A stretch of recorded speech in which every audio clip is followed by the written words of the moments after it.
मदत घेऊन कुटुंबातील माझे वडील ज्यांनी 30 वर्ष देशाची सेवा केली, अगदी शिपाई पदापासून ऑनररी कॅप्टन, जे खूपच कमी लोकांना भेटतं व एका 100तून 1 जणालाच फक्त ते पद भेटतं.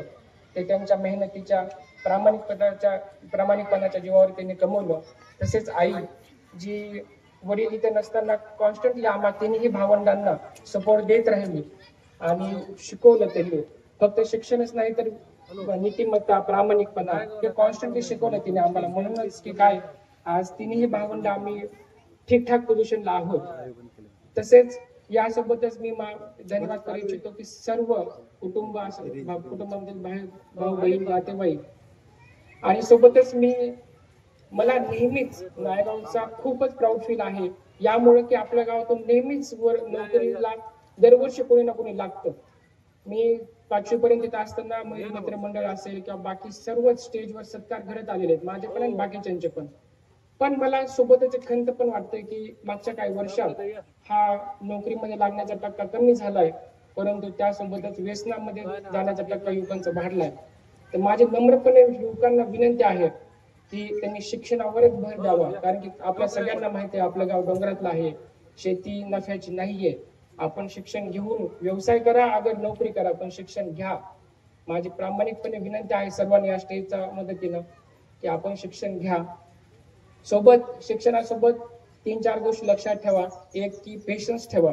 आता मी 5 अटेम्प्ट नंतर रँक आला माझा, तर खूपदा डगमगलो मी, पण पेशन्स ठेवा, हार्डवर्क करा आणि कुटुंबाचा आदर करा. शिक्षक असते, मी आज हे पण पाहतो की 10-15 वर्षापूर्वी जेव्हा आम्ही प्राथमिक शाळेत शिकायचो, आमच्यामध्ये टेरर राहायचा शिक्षकांबद्दल, आदर पण राहायचा ऑब्व्हियसली. पण आजकाल म्हणजे जे ऐकण्यात आहे की शिक्षकांबद्दल तेवढा आदर राहिला नाही. त्यामुळे माझी कळकळीची विनंती आहे नवीन मुलांना की शिक्षकांबद्दल आदर ठेवा, तरच तुम्ही यशाची पायरी पुढे पुढे सरकू शकता. सोशल मीडियाचा आदर ठेवू नका. जसं आता सुशीलने पण सांगितलं, डॉक्टर सुशीलने पण सांगितलं की युट्यूब, सोशल मीडिया ह्याच्या अडिक्शन मध्ये जाऊ नका. त्याचा तुम्हाला इन्स्टंट फक्त हॅपीनेस येतो, लॉंग टर्म साठी काहीही फायद्याचं नाही. एक तर बॅलन्स ठेवा त्याला, बट ओव्हर यूज करू नका त्या. आणि मला वाटतं की टाइम कमी भेटलेला आहे, मला परत कधीतरी संधी भेटेलच. सोबत जाताना एवढंच सांगेल मी की मला गावाबद्दल नेहमीच आदर आहे, प्रेम आहे आणि गावाने नेहमीच मला, माझ्या कुटुंबाला नेहमीच काही ना काही देत राहिलेत. आणि सध्याची UPSC ची पुढची प्रोसेस बघता मी एक अटेम्प्ट देणार आहे IAS साठी, जे आपलं स्वप्न आहे.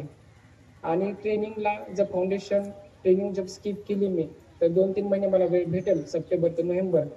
तर मी गावकऱ्यांच्या मदतीनं, ज्याच्यामध्ये युवक असतील, शाळकरी मुलं असतील आणि सगळे शिक्षक वर्ग, ग्रॅज्युएट सगळे, यांच्या मदतीनं 2 ते 3 महिन्यामध्ये जे माझं एक ध्येय आहे की मला गावकऱ्यांनी भरपूर दिले आजपर्यंत, मी पण त्यांना काहीतरी बॅग द्यावं.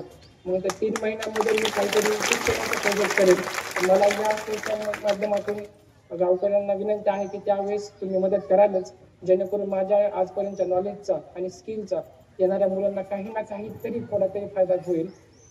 एवढे बोलून माझे 2 शब्द थांबतो. धन्यवाद.